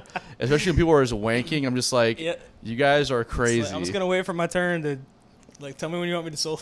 Yeah. Especially if there's like 3 guitar players up there, I'm not playing. Yeah. I'm just gonna stand there. Just let me know when it's my turn. Also one of my favorite bands in Jacksonville, Tom Bennett Band. Yeah. Which is sounds great too. This is such a crazy. We've kind of, you may or may not have gotten this. If you don't know Tom Bennett Band, this like Steely Dan meets Frank Zappa. Yeah. Just. That's insane. That's a really good description of it. Yeah, I've thought a lot about this. Oh, yeah? When first I saw Tom, I was like, this is ridiculously good. Yeah. And so to go from like the jazz and funk and hip hop style that you come from into that scenario as a drummer who's not trained really. Right. How did you do that? So the first time I saw Tom was at, I think it was at Underbelly. It's for maybe a Jazz Fest After Dark, like years and years ago. At that time, he had a bassist in the band, Lawrence Buckner, who's phenomenal bassist, and Mark Gibson was playing guitar, and I think John Citroni was playing drums at the time. The first time I saw him. Nice. So I was just like watching. I was like, what is this? Like, this is crazy. And they're doing kind of like comedy shtick stuff. Yeah. Just, like, the songs are wild. The content, like the content of the songs was wild. Like the vocal content. I was like, this is just really fun. And then I think Lawrence went on to another project, and Tom got one other bassist after that, but like decided he was like, if I'm just gonna play bass with my left hand. And he's very, very good. Because it's like until somebody can come and like play bass better than I can play on my left hand, like I don't want to deal with like another person. Yeah, it's hard, man. And like another schedule and all that stuff. So in the next time I saw him, Sean Taunton was playing with him. Which is also phenomenal again. And it happened where Sean couldn't do a gig or something, and Tom reached out to me. He was like, hey, I heard you play drums, or I saw you play drums at like a jam night or something. Like, you want to come play at this gig? And I remembered the tunes being very technical and kind of out there, and I was like, yeah, it sounds like a really fun like project, something different that I don't usually play. Yeah. So I took the gig, and that was 6 years ago, maybe. Wow. So you played with them a long time now. Yeah. Okay, cool. Yep. So you must have like first joined the band when I saw you guys. I saw you guys for the first time at Hourglass Pub. Yeah. Yep. Which was like probably 4 or 5 years ago now. Yeah. Yep. Wow. Yeah, that's probably pretty early on. I've had some great guitarists in the band. Currently we have Heath Chauncey, who's phenomenal guitarist. Yeah, definitely. So he's I don't know how Tom finds these guitarists, but he's somehow finds them out of the woodwork, man. It's crazy. Somehow they come. Yeah. Yeah, we lose a camera sometimes. It's okay. Oh, sure. DIY podcast. Dong, dong. So when you're playing drums or sax or really anything, does the fact that you play other instruments kind of inform the way that you play or approach those instruments? Definitely, yeah. So when I'm playing drums, if I'm playing and somebody's soloing, I have a better idea of like where they're gonna go in their solo. Yeah, just because I'm kind of thinking like what would I do, like what would I do here, and that'll help me like play to them or like support them in a way where if I didn't play a melodic instrument, I'm not sure if I would be able to. Right. So that's kind of cool that transfers. I can't imagine like.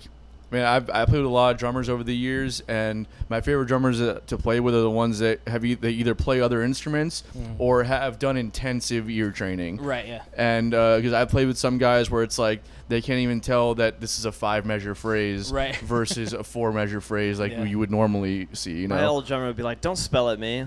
Don't spell at me. Being like, we're gonna go GED. See, they're like, "Don't spell at me." I'm like, just go. Yes. Learn a chord, bud. That's and you know what? That's fine. If you can hear it, that's fine. Yeah. You don't need to know what I'm playing. But if you can't tell that the phrase is starting over after 5 measures versus starting over after 4 measures, that becomes a problem for me as somebody who's soloing over the form or as a singer who's trying to sing over a 5-measure phrase. You know, so it's like it's like they'd never heard a song before. Yeah, it's the weirdest thing. You're like, because they're not listening to the melody. They're hard. They're songs just, work? Yeah, they're just counting. Yeah, counting. Yeah, so that's cool that you use your knowledge of the other instruments to kind of inform your drum playing or your drum playing, your drumming. It's kind of hit it. I mean, you hit it on the head as far as just like it comes back to like listening again, and I think there's guys that just play drums that are phenomenal listeners. Yeah. But if you played other instruments too. Especially like an instrument where you're going to do like a melodic solo over, I think the listening might be at a different stage, and if you could bring that over to drums or like whatever instrument you're playing, that's definitely a benefit. Yeah, for sure, man. Are you guys in the studio now with Tom, right? Yeah, I don't know. I have no idea when we're doing an EP right now. It's called The Loving Family. So all of the songs about like the strippers and stuff that Tom has, it's like a fake family, like based on her life and like what happens, like the turmoil of this like dysfunctional family. Yeah. So it's kind of almost like a concept EP. That's cool. But yeah. So it's kind of like a rock opera in a sense, right? Yeah. What's a yoga? Hot it yoga. Called? Yeah. Yeah, hot yoga. That's such a funny song, man. The music's pretty much done, I believe. We're waiting to track vocals and then mixing and mastering, and it'll be ready to go. Stoked to hear it. Yeah, it's gonna be awesome. And as far before we wrap everything up, there's a couple questions I want to ask you. What were they? Let's see. Is there a dream scenario for you as a musician that you would just like people to play with, or just a scenario that you would just love to do, even just like one show or like an EP or something? If I got the call to play in Lewis Cole's band, I would just be like, I love him. Me too, man. Have you? I don't even know who that is. He's the drummer from Nowhere. Oh, okay, yeah. But he has his own thing, and that makes sense why you like Tom Bennett so much. But he is the best. He has I'll have to send you. He put out a live like video that's a compilation of the pandemic special or whatever you want to call it. Where oh my god, it's ridiculous. His band is like he's got this killer horn section, basses, like. It's nuts. I'll have to check it out. out. All those kids that wait, I think you've showed it to me before. The government knows when you masturbate. That song. Okay, yeah. Well, that's Nowhere actually. No, I know Nowhere. I love Nowhere too. Like, yeah, me too. Nowhere's phenomenal. Yeah. But yeah, jeez, 100%. I would do that. I'll be like that. That guy needs no help though. Yeah. Can I come play horn in your band? Yeah. For a show. Yeah, he's crazy. Like, I know all the songs. Skinniest motherfucker you've ever seen in your life. He looks like he's just like addicted to. We got to see him at the Halloween 2 years ago. Yeah, Nowhere, right? Mm-hmm. Yeah. Who'd you play there with? Actually didn't play that year. I just went. Yeah. Okay. Because that's the year we played. I bought tickets because I was like, there's a rumor that Jamiroquai was gonna play. Yeah. And I bought tickets, and I was like, they've never come anywhere like near here. Yeah. So I'm gonna get a ticket just in case, and they ended up being added. And then I started seeing the rest of the lineup. I was like, holy shit, Nowhere's playing too. Like Wolfpack's playing. Like, all these killer bands. That's hilarious. Thank you for saying that. I'm changing one of my unpopular opinions now. I already know what he's changing. Anyways, did you see our set at Halloween? 2 years ago. Yeah. I think I saw the end of y'all set. Oh, okay. Oh, when we did Boston. Yeah. Okay, I was gonna Killer. say, wow, bro, banger. couldn't even come Killer. see your set, but I had that one ready to go. But you saw, so okay. Killer. It's so weird. I try to catch all of like my friends' local like bands that are at the big festivals every time. Like, That's no awesome. Matter what. Yeah. I always get props from any keyboardist when we play that song. They're like, "Holy It's shit!" a hard song to play. It's not Yeah, really that hard. It just takes a little while to learn. yeah. I It's guess just, that's I can like play anything, fast. though. I can play fast, and if it's classical, done. Yeah. Yeah, I'm good at that. All right, cool. So we should move on to unpopular opinions then. Yeah. That's part of the show. Do you want me to go first? Go. Yeah, you can go first. You always go first, but if I can go first this time. This is silly, but last night I had this very like realistic dream that me and my little sister were on the campaign trail with Donald Trump. Wow. And basically, from the dream, he just was a dick on camera, but really behind the scenes, he was just a real lonely guy. It's a sad clown. He was just a very sad clown, and so I like in the dream I felt bad for him, and me and my sister were like, "Oh man, we feel bad." But anyways, my first unpopular opinion is Donald Trump just needs a good friend, and I think he would have ended up a lot nicer. Yeah, maybe. It's not even I'm not even talking about policy. It's just him as a human being. Yeah. Yeah. Just He's be just nicer. He's just mean. Yeah. It's just. He's a very mean person. Yeah. I don't care if you vote for him or whatever. Just he's a He really needs a good friend. He needs a good friend. And I think like he was just like a frat kid, a rich kid back in New York. He didn't have any friends. His dad probably didn't have time for him. His best friend was probably his nanny. You know what I mean? And like just then got pushed off to Columbia or wherever he went to in New York, and then just like then on out, he just had to be a dick. That's how he got people to respect him. But Don, if you're out there, if you're watching, Get like, a friend. Get a friend. Get a friend. I don't have a lot in common. We could talk. That's what we were talking about football the whole time in my Yeah. dream too. It's like he's just a down to earth guy. That's a good band name. Donnie Gets a Friend. Donnie gets a friend. Whatever. That's my unpopular opinion. Man. All right, so my first unpopular opinion is Chili Peppers fans, beware. Stadium Arcadium is the best Chili Peppers record. What songs are on that one? The songs about California Which and more songs about Nice. California. That's my joke, but good one. So Humpty Dump is on that one. I don't know who that especially in Michigan. No. Stadium Arcadium. The song Danny California you definitely heard. Nah. I mean it's two albums. Which It was one's on the Jupiter and radio? Mars. Danny California What's is that one. one about? And then what was the other Sing one? it. Snow is the other one that was on the radio. I don't know any I'm not of gonna these sing the songs, man. songs right now, but Are you sure that? Guitar back here. Just yeah, let's jam pull it out real yeah. quick. Actually, I'm pretty sure Tom Petty was gonna sue them for Danny California. Yeah. He Why? didn't though. He didn't. Because it's basically the same chord progression as Last Dance of Mary Jane. Same kind of riff. You can't sue over chord progressions. They Well, ruled that out. but they actually interviewed him about it. He was like, "Man, it's after a while, it all sounds the same. It's rock and roll. It all sounds the Right, same." yeah. And then like a couple years later, you see Sam Smith for the "Can't Back Down" Yeah, melody, yeah. basically. So just saying, Tom, bit of a hypocrite. But Come on, whatever. Tom. Yeah, I don't think I listened to that album before or any of those songs. It's the best one. You're a Chili Peppers fan, obviously. It sounds like based off your reaction. I was older school Chili Peppers, Blood Yeah. Sugar Sex Magic. Yeah, you're probably a few years older than us, right? Mhm. That's kind of how everybody has like a generation of the Chili Peppers that they Yeah. grew up with. Yeah. I grew up with like the God damn it, like Californication record and all that. Yeah. Is And that the then- one with Under the Bridge? That's Blood Sugar Sex Magic. Yeah. That one? Mhm. I like that one. Yeah, yeah, that's like the only song you've heard off that record. I love Blood Sugar Sex, Yeah. Sex Magic also, but Stadium Arcadium came out when I was a senior in high school, Mhm. and it was like, holy shit, this, and I was also experimenting with drugs and whatnot. I was like, Yeah, this you're record's first. amazing, but it was also to me that's like the culmination of every era of Chili Yeah. Peppers put into one. That's It's a like good the description of it. It's like funk, like the funky stuff, but it's also like Stadium Arcadium, more melodic, kind of softer Chili Peppers. It's just like kind of all of it. I thought that was just like, like their entire career led to that record. It seems like Yeah. All right. Well, while Billy's fixing the camera, we can do another unpopular opinion. Do you have one while Billy's doing that? Unpopular opinion. I don't like Coconuts by Widespread Panic. You know the song. The song. Okay. I don't know if I know that one by name, I but think it's by them. I never want to play it again. have you played it In a before? jail, yeah.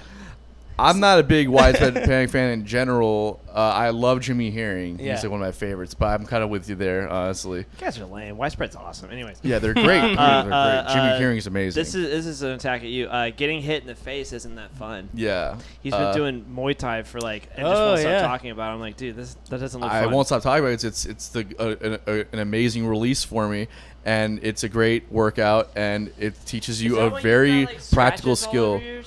No, I don't know where that's coming from. That's weird. But I do have domestic abuse. Anyways, no, I was joking. Chelsea doesn't hit me. But actually, she's been taking Muay Thai with me, so she does that. Space, Anton. This Yeah. is a safe space. Talk about it. No, I enjoy Muay Thai a lot. It's a great skill to learn. Fighting, it's a very practical martial art. No, to get hit in the face. Because it's a game. It's like a game. It's like, That's not a here's game. your opponent. Go Also outside. try not to get hit by them. Go And outside then also and try to hit them. Or play Connect 4. That's a game. It's fun, but you're learning a real practical skill. Yeah. Muay Thai is probably the most practical martial art there is. It's the one that's most applicable to a street fight, I think, God, versus dude. like other All ones. day. Yeah, you could do that too, but there's anyways, so You that's got one more. I got two more actually. Or two more. My second popular opinion is One Hot Minute is the second best Red Hot Chili Peppers God. record, and that's like blasphemous because that's Dave Navarro playing guitar on not John What's the song Frusciante. off of that one? Aeroplane. Yeah. Oh, that's a good one. Also, my favorite song by the Chili Peppers, just in general, is "My Friends." Yeah. It's a good song. Yeah. know that So one. it's really great There's some funk interesting record stuff too. on that. What was the one that had the crazy video? They're like in the silo. Like in Oh yeah. Wait. Which one was that? I don't remember which one that was, but I know which video you're talking about. the song was kind of like thumping, like super like hard funk type stuff. Yeah, there's That some was a great cool song. funk tunes on that record. And Dave Navarro, you don't think about a funk player, right? But it's like you hear that record, like, is he doing? That's like some legit funk comping he's got Right. going on right now. I don't know. I thought it was a great record. Okay, your last one. My last one, I can't remember why I wrote this down. I think we were talking about something. I was reaching at straws for this one, but I said practicing is for losers. Yeah, you're not. We can tell by your performances that you don't like to practice. No, I was being sarcastic because it's interesting. For the past 6 months, like we've been in coronavirus, and then all the gigs got canceled, and then I got hired, or not hired, but started rehearsing with all these bands, but I haven't played a show yet. Yeah. I'm just like, wow, this is A lot of great. practice. A lot of A practice. lot of I've been practice. practicing nonstop. I'm just like, oh my god, Yeah. let me have a show. I like Pay me. practice. No, I'm just kidding. I like Just, I want to practicing. play. I want to play a show now. Yeah. But Yeah. we're practicing nonstop. Anyway, this is your last one. Let's wrap this up. My I gotta go last work. one is maybe I shouldn't have I'm gonna say I don't care. Jamiroquai's set Halloween was not good. I don't care what anybody says. You know, Yeah. sometimes you have an off night. What do you think? I thought it was. I was excited for it just because I'd never seen them, and we were front row for it. Yeah. So I was like, being front row for that was a cool experience. Couple songs I missed out on that they didn't play. So yeah, and they started like an hour and a half late. Yeah, and also after every single song it was just like 2 minutes of dead silence. Yeah. And I'm just like looking around. I was like, I'm like, Paul Levine must be throwing a fit right now. Yeah. There's no way that you paid. Don't even want to imagine a number. Gazillions. To get this band. Here's your headliner, and this guy can't even talk in a fucking microphone. And not to mention that the sax player was taking a phenomenal solo. Without it wasn't the even mic to coming turn through the on. mains. Yeah. It wasn't coming. But I could hear a little bit of the the monitor. monitor, yep. And I could see that he was feeling it and know that he yeah. knew he was crushing it, but had no idea it wasn't coming through the mains. was I'm just sad, like, yo, man. you guys are the sound people are botching this set right now. Yeah. Yeah, they and just had a also bad show, it it all sounds like. sounded like it was just being played on like a Spotify stream. Right. It was like there was. It was that good. It sounded like the record. No, it was that compressed and terrible fidelity. Oh, no. Because I'm listening to, I'm just like, I can literally sit here and be talking like this, and you Yeah. can hear me. Yeah. Which, if I'm at a bar, that's okay. But at a live show, it's got to be cranking. Especially Jamiroquai, Yeah. we're just like, I just want to fucking go, Rage man. it. It's I don't know, it's not good. So, Nice. anyways, that's my last unpopular opinion. Sweet. You already said yours. Something about widespread coconuts. Yeah. Coconuts, not a fan of that Coconuts. song. I'm gonna listen to it. You've heard it before. You're gonna be like, oh yeah. Yeah. Oh, maybe I have. Maybe I haven't. Chris, thanks for being on, man. Yeah, Dude, thank you for having me. It was a blast. Yeah, it was a Yeah, good this one one. fucking flew Right on. by, man. Yeah, I felt that's like how we you didn't know have enough it's time good. to talk about everything. That's how I know. But yeah, man, thanks for doing this. And support Tom Bennett Band and go see them at the Monster Mash Festival. Make sure you support us in all of our social media outlets.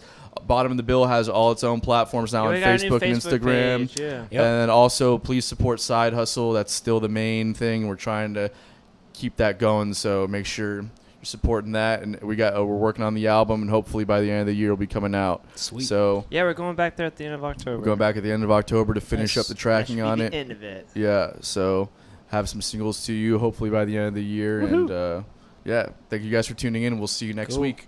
Catch you later. Adios, muchachos. Later.